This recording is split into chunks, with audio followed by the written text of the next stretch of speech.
All right, so we'll wait here 10 seconds so I can fade it in on the thing, and then we'll do it.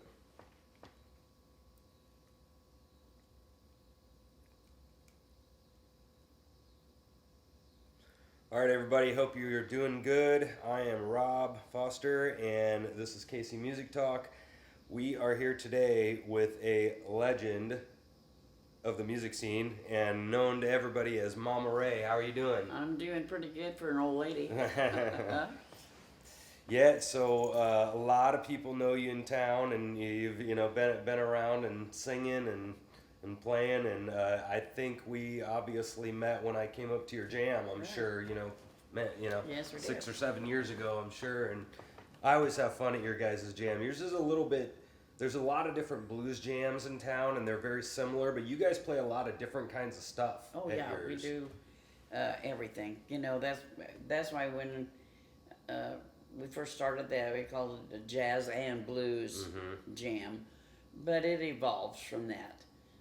As people stop by and play, the music can go to rock and roll. I mean, everything from Ella Fitzgerald to Santana. Right. That's what makes it really interesting. Oh, yeah. So, I know one of my buddies, Garrett Gardner, comes up a lot, and he yeah. came on the show, and he'll throw out like 50s doo-wop tunes, and then Yeah. somebody else will come up, and I'm sure you guys have done like a random country song here and there, and it's really neat to get all the... I've actually sang a couple country songs, Mhm. that surprises everyone. Yeah, right. So, Yeah, I know I've seen with you guys, I've seen quite a bit of 70s stuff, like you guys do Yeah. that, a couple like Earth, Wind, and Fire tunes, and you guys just kind of get all over the place, which and is I really do fun. some Stevie Wonder tunes, Mhm. Roberta Flack, Donny Hathaway, and oh gosh, we just have a good variety. Mhm. But and I also like Bonnie Raitt. Leon Russell is one of my favorite. Mhm. So Yeah, sure. And your guys' band is pretty ridiculous. we've had Jay Udaly on the show. He's a fantastic player, and sounds like oh my gosh, his name is piano player. His Alan name's Monroe. Alan Monroe. He's Alan coming in. Monroe is on the yeah. keyboards. J.U. Daly is on And Bree's been on the guitar. show too. And who's she's played Bree with you. Plaster, who's played drums. What I do is I rotate drummers every week. I have a different drummer, which also makes it pretty interesting.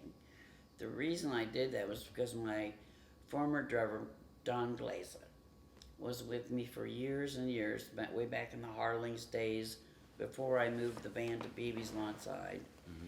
And Don unfortunately passed away.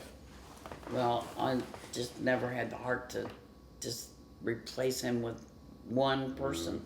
So I started rotating different drummers, and that has really worked out relatively well because every drummer gets a little exposure, they make a little money, and they have a little fun.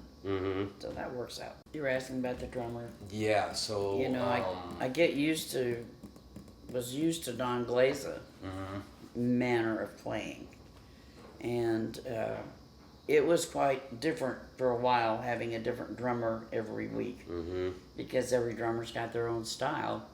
And when I'm standing out front singing, I'm missing maybe I thought there was supposed to be a cymbal here, and it's not there. Right. Or there's a little extra drum roll thing going on.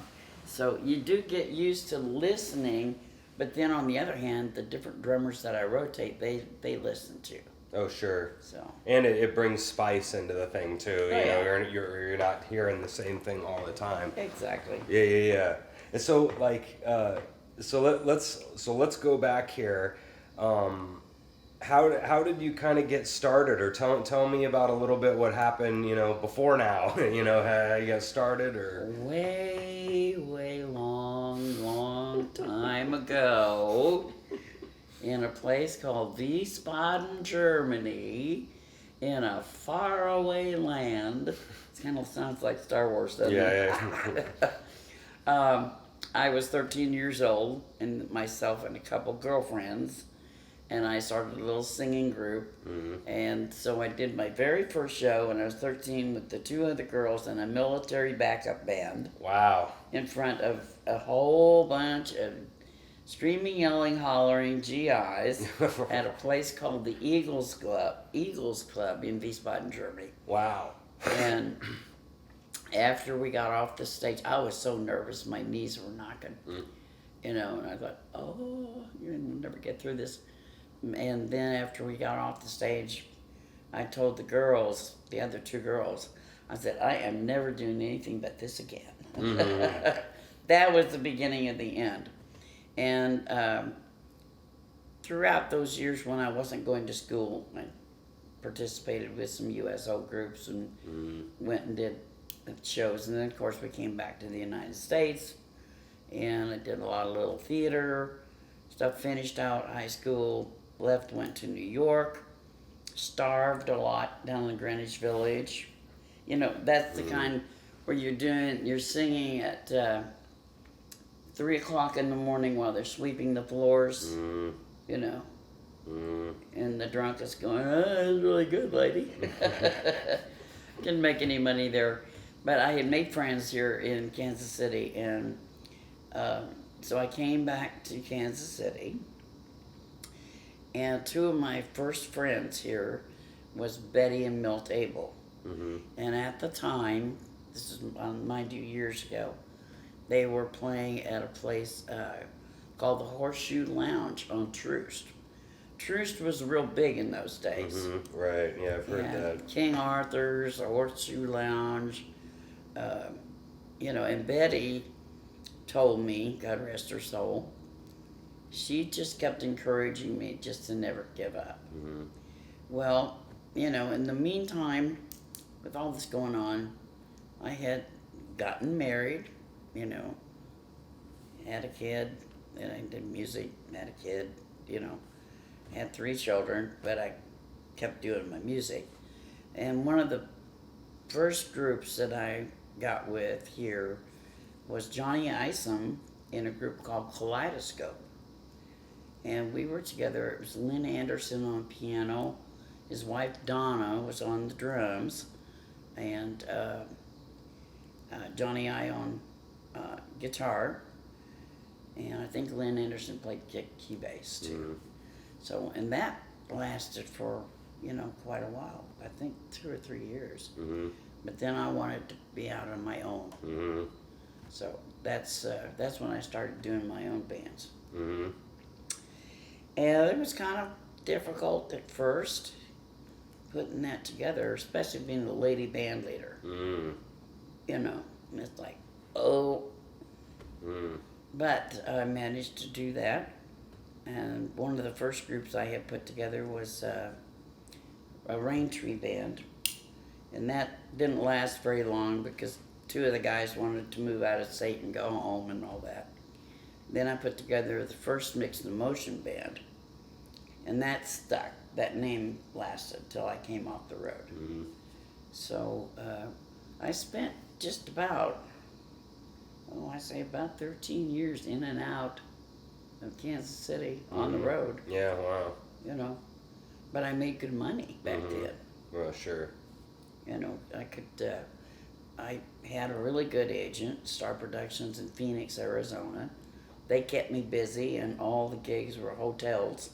So I didn't have to do the one-night bandstand and move, pack it up every night, go to the next gig, pack it up, and go to the next gig. What would it have been like? Multiple days at the same place? Oh, yeah, 2 weeks at least, usually. Oh, okay, yeah. 2 weeks sit down, you could, it was not wearing on you because you didn't have to pack up right away and go. And they were very good for me about doing the circuits. So you didn't have to travel a million miles between gigs. But I had it pretty planned out then. Yeah, with the agent and whatever. Nice. Yeah, that was cool. Yeah, I wasn't gonna ask you this, but you kind of brought it up. So starting so young, female in the bars like that, and then you also mentioned being a band leader as a PA. Can you talk about that a little bit? Like, what did you mean that it was hard? Well, just getting the musicians, lined up. But after talking to Betty, she told me something that I was a very valuable lesson. If you got the gig, you can get the players. Mm-hmm. That's the whole deal. Mm-hmm. And for the young people just starting out, remember that. Mm-hmm. If you might know a lot of players, but they might not want to play with you until they know you actually have a gig to go to. Mm-hmm. So you go talk to the club owners, you get the gig, and then you go play. Yeah, that's interesting.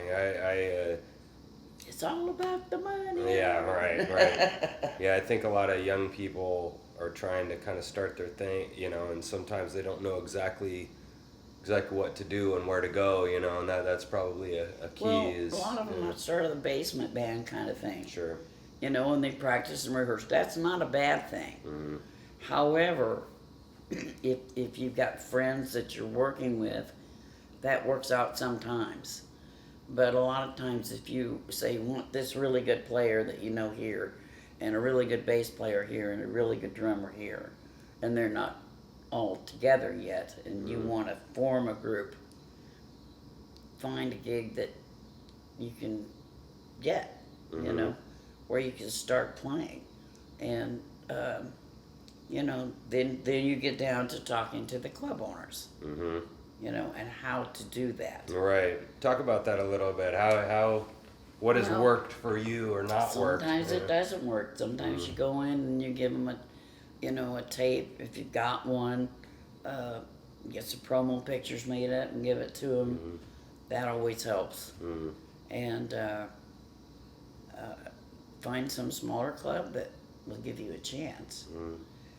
Just be polite and nice. Mm-hmm. And a lot of times it helps just not to lie to the club owner. Mm. Don't give them all this big hype. Mm. Just say, look, I'm just getting started, and be honest about it. Sometimes they'll give you a gig out of pity. We can bring 75 people, right? And then you're Right. not even close to bringing 70, Exactly. Right. That's one, I think, that, like I was telling you before, that's a conversation that I've had with, God, 100 at least 100 musicians about the bringing people problem. Mm-hmm. That and I've talked about this on the show many times about the kind of one side that is just like, oh, these club owners, all they want is people, and they don't care who's the band, and they just want and then I'll have other guys that say like, well, you're kind of a partnership, you're that's their point, is to bring people. And so of course they would ask you that, and I've heard a big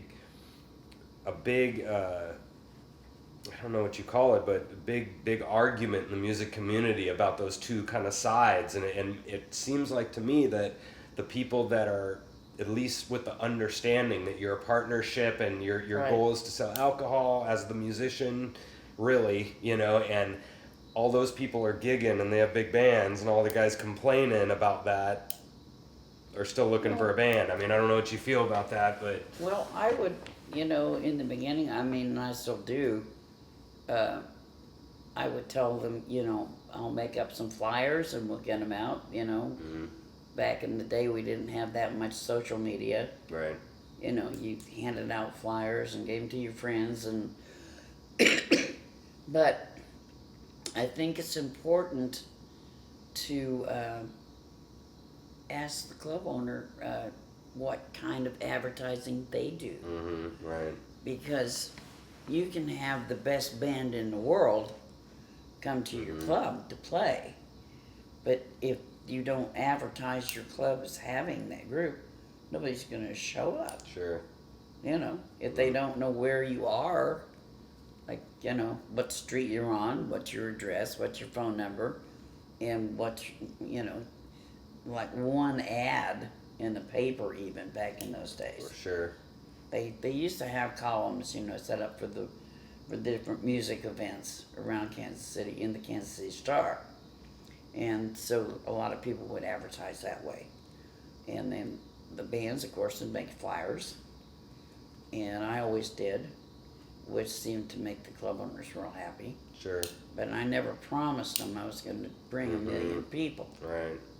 But I would also make a point to ask them what advertising they were going to do so people would know they got a band that night.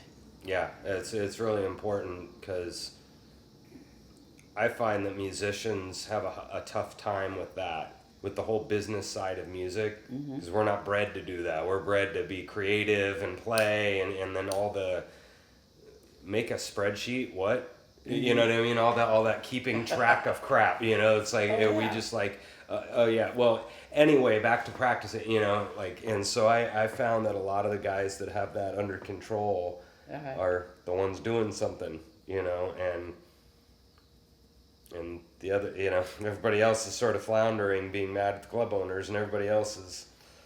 Well, I got very lucky, you know, with having found a good agent, and so. I mean, I always had the work, so I always had the players. And I did have a couple people leave the band, you know, that were getting married, one of them, or whatever it happened to be. I only had really one incident on the road where I actually had to fire somebody. Wow, what happened? What happened there? Well, he was just too much into the alcohol. You know, you one of my basic rules is don't come to my stage drunk. That's a big problem in the music business, isn't it? I mean, it's been a big problem for And that forever. Was that Denver or Colorado Springs? Colorado, though, yeah. It was Denver. Yeah. Yeah, it was Denver. It was that when I was playing. We had 1 month contracts at a place called Stuart Anderson Black Angus, and it was a supper club kind of deal. And I had one of the players was coming in pretty screwed up, you know, not making the changes, and we'd have to cover for him. So that was the only incident really. The rest of the time, I did reform the band once because some of the players wanted to get off the road, you know, where they actually left the band. So I had to replace them. Yeah. So here's a question for you. So I've been thinking, just not in the music sense, about people kind of standing up for themselves or being a pushover or whatever, and I found that problem happens a lot in bands, where especially with criticism sometimes, you know, a lot of musicians are really reticent to say criticism to other guys because people do not take it well a lot of times, you know, that I don't like how you're playing this, you know, this song, or in your sense of the guys just, I mean, you're drunk every gig, you know, and so I found that a lot of times there's this perfect place where you've given the chance, you know, maybe a thing happened, you've given him a chance to, you know, rectify it, like come to the next gig ready to go or whatever. And sometimes people are way too harsh, where it's like before they've even made the mistake hardly, you know, and they fire them, or they're just pushovers and nobody wants to say anything, so the problem like drags out months. Is there a like so for example with that moment, I'm sure it wasn't just that night, right? The guy drinking. I mean, it was many times, right? Do you have a? And it was off and on. I mean, it started out off and on.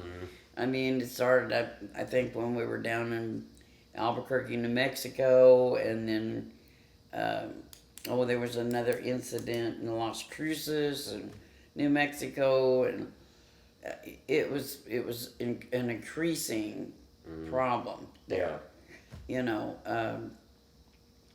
and you know, the other players were getting disgusted with it too. Sure. So they come to me and say, "What are you going to do about this?" And I finally just had to tell him, "You've got to go." And so I hired another player to take his place, and he was so messed up that I was rehearsing in the club with the new player, and he came in not even remembering that I told him he was no longer working. Wow. Yeah, it wasn't didn't want to remember. It just didn't even remember. Didn't even remember. Yeah, wow. But anyway, that was kind of an unhappy incident. Yeah, sure. But I'm not saying that everybody doesn't drink, because I did. Mm-hmm. I drank, a certain degree, and other players do, but you don't come drunk to a gig. Mm-hmm. Before it even starts. Yeah. Yeah. So, But you know what I'm saying about making the line, and it's you have to draw the line. Right, you have to draw the line, and so like I was saying before the thing, I want to know exactly where that perfect line is going to be, and it's hard. That's a really tough question. There's no perfect line. Yeah. Really, because someone not, to be compatible. I would have been very lucky with finding players that work well off of each other. Mm-hmm. In fact, in the second mixed emotion band, I actually had 2 drummers. I auditioned drummers, I think, for a month and a half when I was home. And I finally found a girl drummer from St. Louis, Anita Petrillo, that would work well with Dave Mead, who was my current drummer at the time. And it was like magic. They just worked so well off each other. But I had listened probably to 20 other drummers to come in and play, some of these songs with dueling drums. Mm-hmm. And some of them just didn't work. Right. And some of them didn't want to share the spotlight. Sure. Mm-hmm. So, there you go. But she came in, and, it was like they just were reading each other's mind. Like that, on the tunes, and her keyboard player came along, and I hired him too. He played him and B3, so that worked out really well for a while. Mm-hmm. You were talking before we started about keeping them busy on the road. Talk about that a little bit. Well, yeah. One of the, I always tell everybody, the best thing you've got to do if you're on the road is to keep them from killing each other. Mm-hmm. And the way to do that is to keep them occupied. Like I had 2 full rehearsals every week, two vocal rehearsals every week, and that doesn't give everybody time to sit around and feel lonely for their girlfriends or think about all the good times they could have with their buddies at the ball games in KC. Because the road does wear on you after a while. Mm-hmm. But I made sure that we got back in town enough where we weren't just out there constantly. Right. Because that would drive me nuts too. Right. I heard this really, I think it was maybe Wynton Marsalis, but it was on the Ken Burns jazz video, and he was talking about like Charlie Parker and all these people who had huge drug problems or alcohol or whatever, and he was saying that you're in such an intense environment, like on stage, and you get this huge rush, and then after the gig's over, it's over. Right. And you're back to kind of real life again, and that makes people want to go keep that adrenaline. Yeah, that adrenaline and the serotonin and all the all your chemicals in your brain of the excitement factor up, which is why everybody keeps drinking and whatever. And then I also heard another comedian was talking about that you're at the show and you're the awesome guy or whatever, and that's an hour out of the day. You know what I mean? And the other 23 hours, you're sitting on planes, staring at the back of the big guys. He's sitting at the back of a seat, and this guy was joking that he had his best show of his life as a comedian, but he's sitting at 1:30 in the morning at the end of a hotel looking at getting Skittles out of a vending machine and how the highs and lows and it was so high, and then now he's sitting here scrounging for food because nothing's open and shoot, I never even ate breakfast until like 1 or 2 in the morning. Right, yeah. Because after doing 4 hours of a show and they were all hotel gigs. Right. and you're talking, a dinner set, a dance set, and then another, so on. Right. Shoot, there's no way you're going to go to sleep Yeah. as soon as you get done. Right. Go back to the motel room and go, oh my gosh, what am I going to do now? Right. Yeah. So, rule number 1, find a good truck stop that has great food. Don't eat the hotel stuff. And then you play it at 1 o'clock in the morning, and hopefully that truck stop's going to be open till 3, 4, 5. So then you go eat. Yeah. Because you got to have a time to come down. You're so hyped after doing a show for 3-4 hours. There's no way you're going to go to sleep. Your brain's just going miles an hour. Yeah, I can't go to sleep after a show either. It's a couple hours for sure. Well, and sometimes when the whole band goes to breakfast like that in the wee hours of the morning together, we come up with some of our best ideas for music. Sitting around, eating biscuits and gravy at 2 o'clock in the morning. Sometimes you come up with some really great musical ideas, and so let's do this with that tune, and why not throw this in there, and let's put a drum solo there. So that works too. You're right. I heard this. I think it was Phil Shirelli was on the podcast, and I've said this a couple times, but he was talking about guys in not New Orleans, Nashville. They said that a lot of times they listen to you play for like 5 minutes, and they're like, "Okay, you're good enough. You're fine. Let's go have a beer." And then they go talk for like 2 hours. Yeah. They need to know if you're good enough. Okay, but we want to know what you're going to be like these other 23 hours. Yeah. And I thought that was so smart. Yeah. And are you just going to be complete asshole at all times? And be complaining, right? And be annoyed that there's a second drummer and I'm not getting my spotlight. Yeah.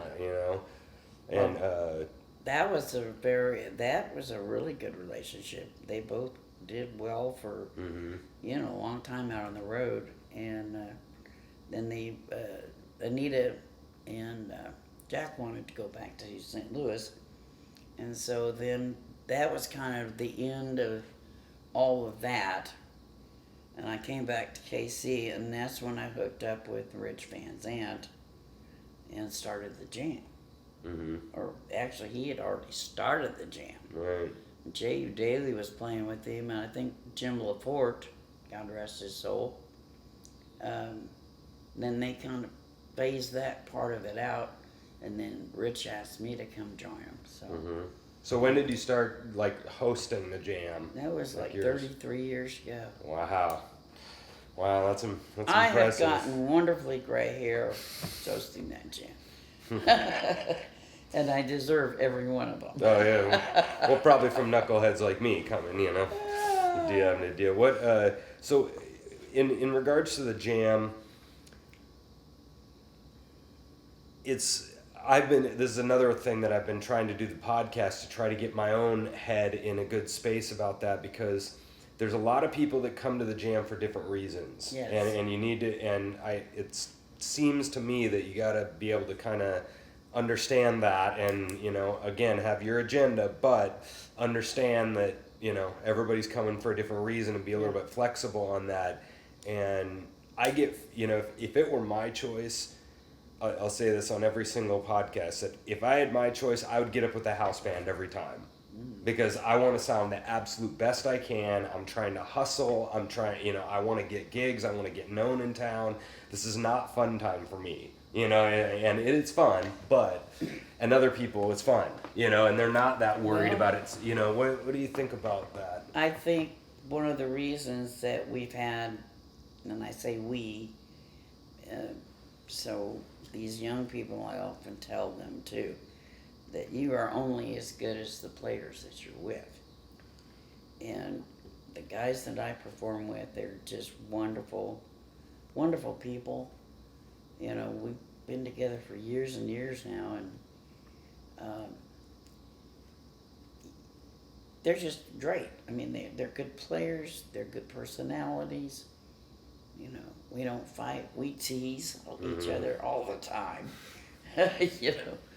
But the main thing that the young people have to, I think the reason I've had such a successful jam, we've had such a good jam for so many years is because I really run it like a jam. When somebody comes in, I mean, we play our little first set usually, and I start taking names and write them down on a list. And I try to get everybody up in the order that they come in. Or I try to mix and match people that I know after a while. You know, I don't want to put a Hollywood jazz player with a country player. Right. You know, so you kind of got to figure that out. I'll usually ask, you know, what kind of stuff do you like to play? And kind of mix and match them together. But I also tell, sometimes I've had whole bands come in together. And I tell them, this is not an audition, this is a jam. And if some of you want to come up and play with these guys, and the rest of you can come up and play with these guys, that would be fine. But we don't have whole bands come up and take over the stage, because that's not a jam. Yeah. You know, some people get mad at that. You know, that I won't let their whole group up at one time. Yeah, some jams allow that in town, and they're fine with it. But I have occasionally let somebody come up but what I'll do is I'll let them play during a break. Occasionally, break my rule. But usually they have to be pretty damn good for me to do that. You know, and I tell all these young people too, and I encourage young people to come, that it's very important for them to come and listen to the other players, because it teaches them to listen. You know. So. Yeah. Not only to know what this jam's gonna be, if they've never been there. What kind of songs do you guys do? You know, it's really good to come listen to once, and what like. So instead of me saying this in a really negative way, I could say it in this way. What would be one like piece of advice for the jammer specifically that you would encourage them to have, like maybe the first time they come up there, or as a new jammer? Is there any like? Well, I would encourage them to have at least a couple, 2 or 3 songs that they know well. That are standard tunes that the other players know. Don't come up to my jam and say, well, I have an original song I wrote. I said, well, that's kind of hard to jam because these other players don't know your original song. So figure it out right now. Yeah. Okay. And a lot of times I've had that happen. They said, well, I can do it a cappella. And I said, no, you can't. You need to jam with these people. So I would suggest you learn a tune, that that the band knows. And then come up and sing it. Or come up and play it. Right. Now, a lot of times I make exceptions for like some of the high school kids that come. And I had the cutest little boy. He was, 6 years old maybe. Got up and played the drums. You couldn't see his head above the drum set, but he was getting his beat and everything going. That's fun. Just blew me away. So I encourage him, his daddy, bring him back. Yeah, sure. And several young people that are singers that have come up. Because those are the musicians of the future. They're going to take over the world beneath the grass. Right. Yeah. Give them a good start. Right. Because like I said, I would always choose to get up with a house band, because playing with Alan and Jay and you guys is just awesome, but it is a tough thing at jams, because you sometimes get players up there that, I've had this at blues jams, where you get up there and you call a shuffle, and the drummer's like, oh, well, can we do a funk, because they're used to doing funk and they don't really know how to do a shuffle, right. And so I'm always fascinated again with the line of how what is the house band's job of policing that. That's what I'm interested in, because we all go to the back of the bar and go, oh, this guy, and then but to his face, nobody ever says anything, and that pisses me off. That but you got to do it nicely. And What's your? There are situations like that where I've had a drummer come up and sit in. You know, my guy gets down and they get up and sit in, and we'll call a tune and they'll be totally lost. You know what rhythm patterns to play, Right. but generally Jay or Alan will, you know, they're on either side of them. Will give them a clue. It's on the 1 and the 4, Right. you know, and help them along. But if they're really, really bad, I just thank them very much. Have the audience give them a big round of applause and say, "I need to get this other drummer Right. up now." Even after one song. Yep. Yeah. Yep. If it's that bad. Right. But you don't want to totally embarrass the person. Sure. Yeah. Right. Because what's that? I mean, now the other flip side of that is I've heard a number of stories where people got embarrassed and they said that was the best thing that ever happened to them. Mm-hmm. You know, because DeAndre Manning talked about that when he was 8 or something. He got up at his church. You'd think a nice. Night or forgiving crowd as well as you're gonna have. Well, it wasn't. You know, they were like, dude, you need to go. You know, and he had multiple people say you need practice. to, and he took that to heart, and now he sounds like badass because they came up to him and kind of, you know, kicked his butt a little bit. And I have gently taken singers off to the side. There was, for instance, this one gal I remember.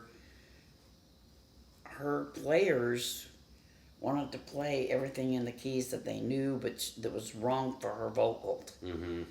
It was way too high for her, and I told her, I said, "Why are you singing that in that key? Why don't you sing it in a key that's comfortable for you?" Well, because that's the key they know it in. I said, "That's not how that works.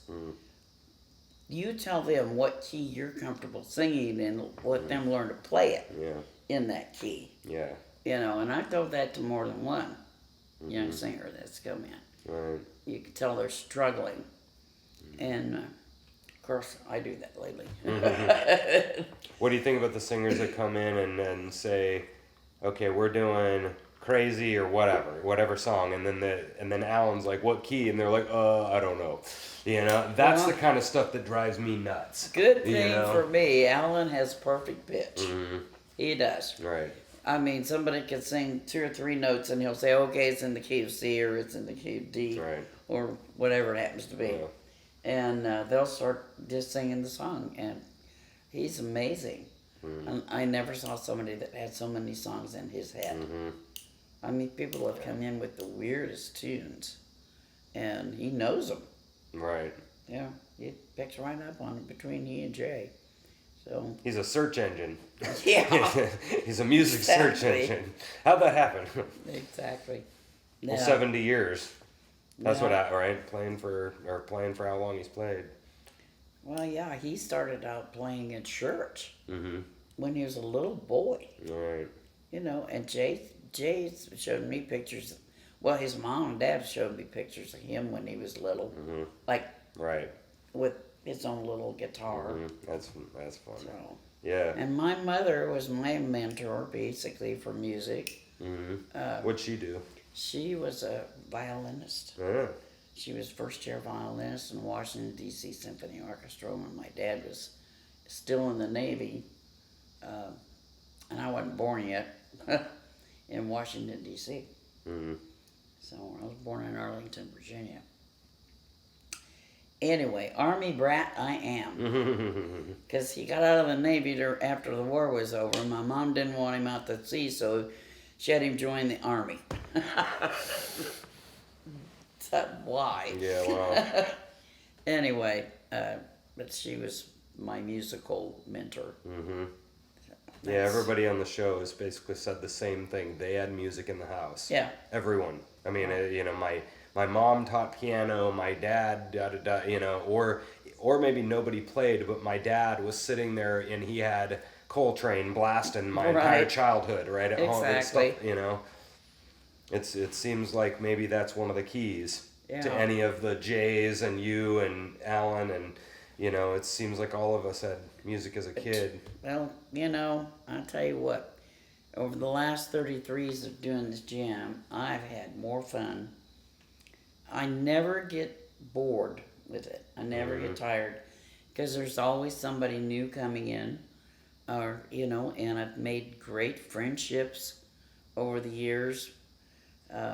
It's just we all have actually, and people. I've actually had people that have moved away to Hawaii for 4 or 5 years and moved back to Kansas City, and the first thing they do is come to find us where we're playing. That's neat. I've had people come from all over the world to see us. We were at Harling's for upstairs 22 years, and then I moved out to BB's, and we just celebrated our 33rd year. Yeah, wow. That's 10 more years, and I actually had a bagpipe player from Scotland. I did Amazing Grace in C. That's the only key they can play in. That's funny. And find a song for him. Yeah. All right, and figure out what we can do with this guy. That was kind of fun, really. And I've had the folks from Australia. My gosh, I've had people from France. In fact, Zach Mijon, the one drummer that plays kind of regular with me in a rotation, he's from France. He teaches at Lafayette Academy. Just a real, gosh, he's a cute little kid. Well, I call him a little kid. He's not a kid. So I would love to take the rest of the time here, and I want to hear some more stories. Do you have a story from, for example, like a really rough club you played, like a bar fight or so? You have some like good one for us? Okay, which one? Yeah, exactly. All of them. I want to hear all of them. Oh. Well, I can tell you about some of the most horrible places I've ever been. One of those was a place called Thief River Falls, Minnesota, 6 miles from the Canadian border, and freezing cold. Drove all the way there, and the sign outside said, Mixed Emotion, Diane Ray, Mixed Emotion Band, direct from Las Vegas. That was a bummer right off the bat. We get in, get set up, played, I think, 4 songs, and was called into the office. They didn't like that kind of music. What they want? They wanted country. They wanted both kinds, country and western. Country and western, yeah. Speaking of which, that was down in Texas. That's my next story. I actually got it booked into this one club, and we got in the club. I didn't even set up.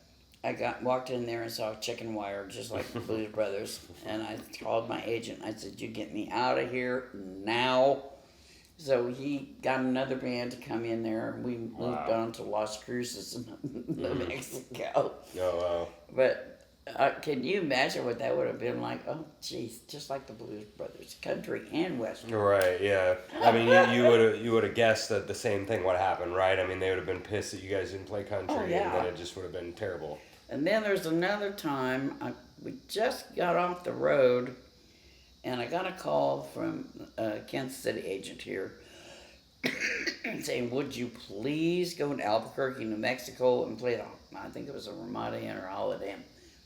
And because their band canceled on them, can you go down there and play? Well, we hadn't even unpacked the trucks or anything yet, so I told everybody, gas up. We're driving 17 hours straight through to Albuquerque. So off we went, get down there, and the sign says, Diane Ray, Mixed Emotion Band, Country and Western. I told them, don't even unpack. We'll check into our rooms. I'll talk to the innkeeper in the morning. Well, I was real honest with the guy. I said, I don't know what that agent told you, but we play top 40, cover tunes, and we do some country. We do a lot of everything. He said, I'll go ahead. It's a 2-week contract. I'll go ahead and try you out for this week and see what happens. Yeah. Well, it turns out everybody liked us so well. They not only kept us a 2-week contract, but they kept us canceled the agent's other band coming in and had us stay another 2 weeks. Yeah, wow. You never know, do you? No. Yeah. And we were doing all the Stevie Wonder stuff and a few little country songs and whatever, and the crowd shoot, this place filled up. Yeah, that's great. Yeah. And so that's one of those nice ones. Oh, sure. Yeah. That's my dad. But yeah, that's really fun. Now, yeah. let's get to the gruesome stories. It's snowing. Colorado Springs, Colorado. I get a phone call in the motel at 3 o'clock in the morning. We finished our show.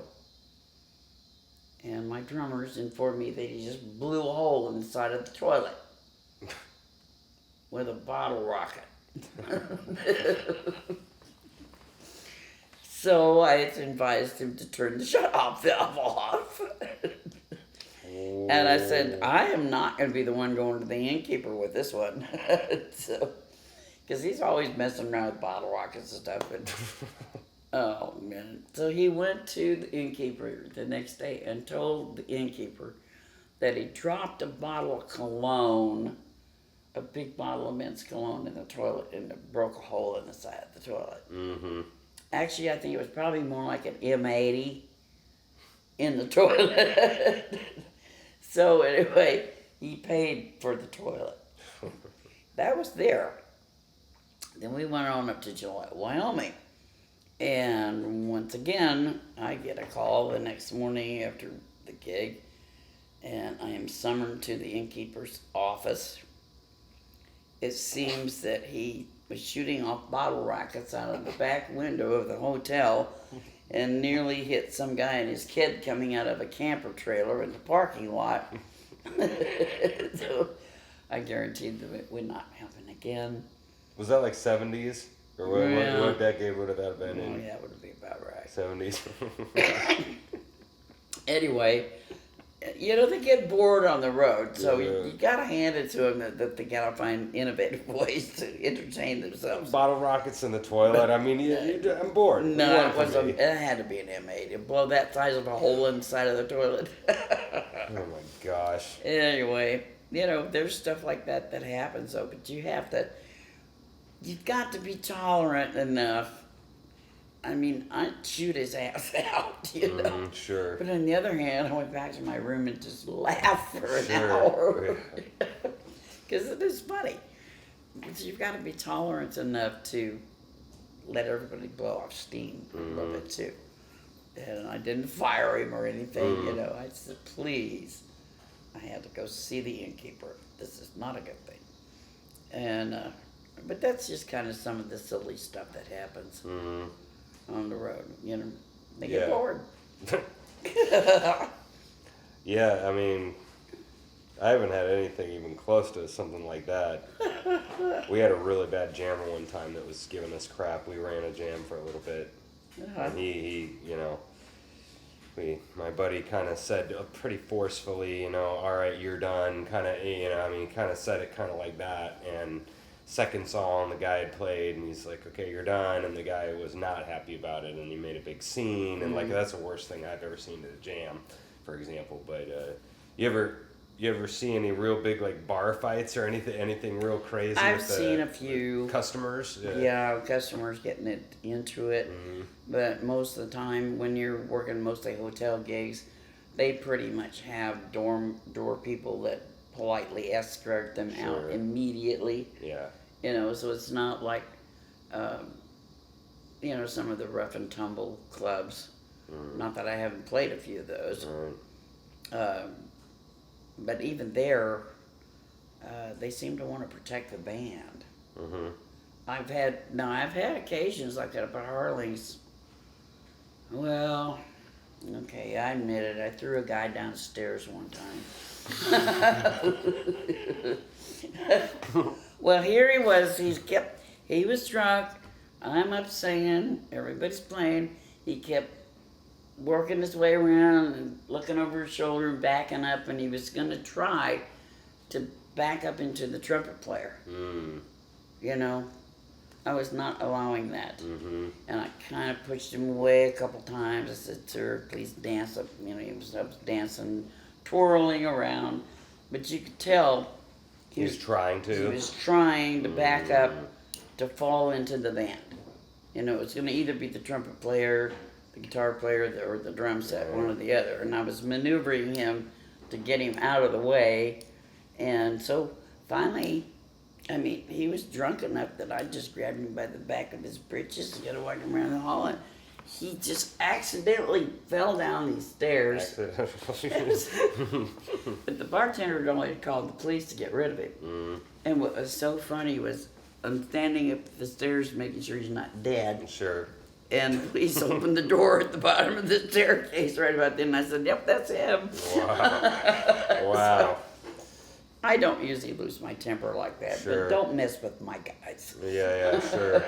Yeah, and that's one thing when they're just kind of being crazy and falling into the band on accident but it's a whole nother thing when But you're he was trying to be doing like that all on malicious, purpose. you know, yeah. Yeah. That's crazy. And I've seen that a couple times in clubs, you know. Yeah, sure. To that point where they really want to mess with you. I don't know what their problem is, but other than being drunk. Right. Yeah, and that's something that I think we should talk more on the upcoming shows when we have people on about the alcohol and drugs thing that happens with musicians, because it's been a problem for sure since at least the 40s. I'm sure the whole time it's been a problem, but we've heard of huge names like in the really early past. I mean, you know, Charlie Parker and them having heroin problems, and then you had and then all through the 60s and 70s with Jim Morrison and a whole bunch of people ODing, and then, you know, just the number of people that have been addicted and whatever, and also that it's really easy for people to do that. Right, and the place that you're in is, you know, you could make an argument accidentally encouraging it, right? I mean, you're encouraging, you know, 5th, 6th, and 7th beers for people and stuff, and how much trouble that gets a lot of people. I've seen many musicians that have. I mean, there's only 3 things that ever actually happen to somebody that's an alcoholic. They either end up in a mental institute, you know, they end up in jail, or they end up dead. Those are the 3 options if they keep doing it without getting any help. Yeah. And the reason I know that, and I'm just going to be real honest about it, I don't care if it's out on YouTube or not, is because I'm an alcoholic. And I fortunately got some help. I haven't had a drink now for 30 some years. Good for you. And I work with alcoholics and counsel them. I have several people I counsel. And the thing is, I've seen too many musicians that are just marvelous performers. Since he passed away, Jim LaForte, for one thing, that used to come to the jam all the time and actually started the jam with Jay and Rich Van Zandt.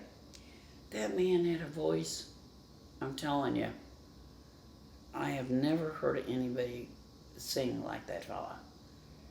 But I got him going to AA 2 or 3 times, and toward the end of his life.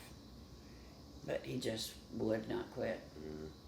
And pretty soon his liver went, and they ended up finding him in a bathtub. Wow. I mean, you know, you see such talent, and it's here, and it could be great, and then it's gone. And that's what happens. You know, just those 3 things. And it's not been just him, several other people, many other musicians that I've seen, they're just top quality performers. The more and the more and the more. It's easy to get, well, how can I put this? You drink to feel good, and then you keep drinking to keep from feeling bad. Right.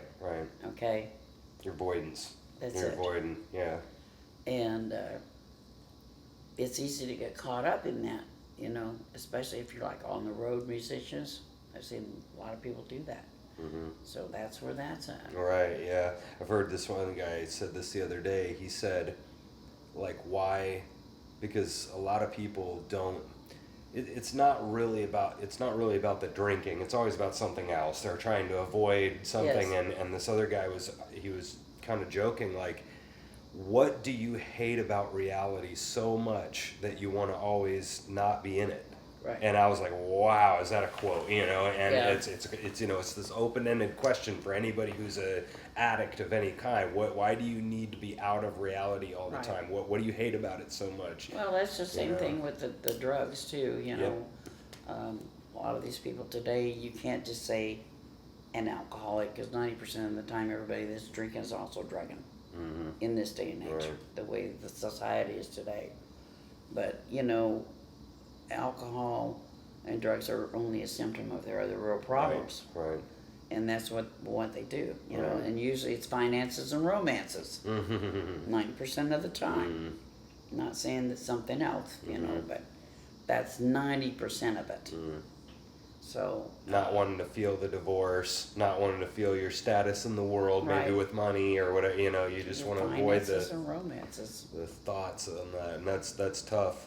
And that I think gets back to the distraction thing with music, because music is like a healthy, you know, distraction. So at least Right. for 3 hours a night, I get to kind of go forget about that. And Right. and that's another thing that I need to keep remembering too, because at school, we're so into very heady kind of music where we're diving into Beethoven and all the, you know, but I need to keep remembering that a lot of times the reason why they're coming to see me is because this is not insurance. This is not politics. This is not, you know, It's an escape it's an for a little escape. while, so you can have fun, and that's just like the audiences that come to the Right. jams.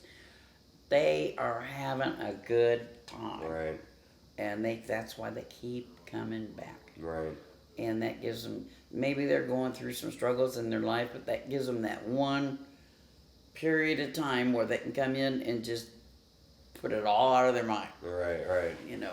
And But the same sometimes way it's with people healthy. do with alcohol and drugs. Sure. Yeah. Yeah.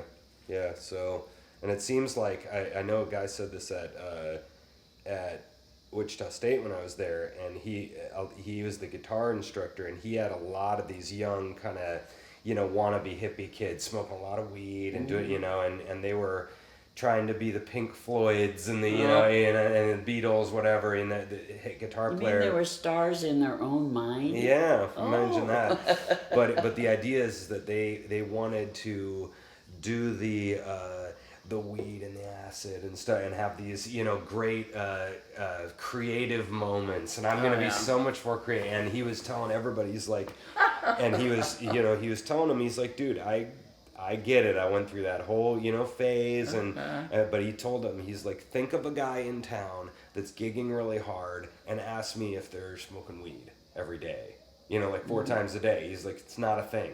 The guys that are gigging have figured this, in general, have figured this out, that you Yeah. can't show up to gigs drunk. Right. You can't. That's right.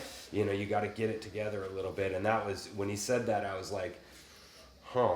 If I want to do this, We all that's had our fine. little Yeah. trial and error things. Sure, you know? yeah. But he was making, if you're going to be successful, you know, You name don't me do a it. guy that does this. Well, it's That's not right. a thing. Otherwise, know? you're gonna fail. Yeah. You're gonna fail. It will overwhelm you. Oh, yeah. So that's amazing. But I tell you what, I've met so many really great performers in Kansas City. We have some of the cream of the crop. By the way, I like Rimsky-Korsakov and Dvorak. Yeah. Just for the record. Just for the record. My mom brought me up with the classical stuff, you know. Russian. I remember she used to slam my bedroom door and be playing rock and roll. Turn that stuff down. Were you the one that I was having the conversation about the Mendelssohn violin concerto? Yeah. I think that was you when we Yeah. first met, and you were like, I Right. hate that song. My mom played that or you were saying that. Actually, I really like that. Oh, you though. do like it? Oh, okay. Yeah. Da da da da da da ba ba ba ba ba ba. Is that it? Yeah. Yeah, okay. Da, da, I da, get that dee. embedded in my brain. I could probably hum every note Oh, to sure, it. yeah, but well, cool. I mean, we're probably getting close to wrapping up here, but definitely, I I really, really have fun talking to you. yeah, thanks, yeah, yeah. Yeah. It's always interesting to me to hear people that have kind of been around a little bit and sharing the stories and stuff and what they think about all the things that my brain is going through and questions and answers and that stuff is, which is why I'm doing the whole podcast. Well, I think the main thing is we need to encourage the young people to, just like Betty encouraged me not to give up. And I have encouraged them to come back over and over again to the gym. Right. I said, the more you play, the more you will learn, and the more you'll listen, the more you'll hear. Yeah. So, and then kind of send them in direction of people that can teach, like Jay teaches Right. guitar. I've told a lot of people, go see Jay, because he gives lessons. Right. You kind of got to go and suck a couple times, right? I mean, you got to kind of go and figure it out, like the jams, and you're never going to be, that's rare. And it's different every time. Yeah. And I've got like a couple people that want to play the same tune. I said, learn some new stuff. Yeah. Don't get stuck on these two tunes just because we know these. Learn some new stuff. Right. So that's always good. Yeah. Well, definitely I'm sure I can speak on behalf of Kansas City. Thanks for, sharing your music with us for all these years, Well, hopefully I'll do it for another 10 years. Yeah, definitely. Well, let's see. I'm 75 now. And I always tell everybody when I die, they're going to stuff me, put me in the back room, and roll me out. So maybe we'll do it another 10 years. Yeah. Yeah, I hope so. That'd be good. Anyway, this has been Mama Ray. Thanks for coming. Hey, enjoyed it. Yeah. We'll be back next time with some more talking about stuff and different musicians and whatnot. So, see you guys later.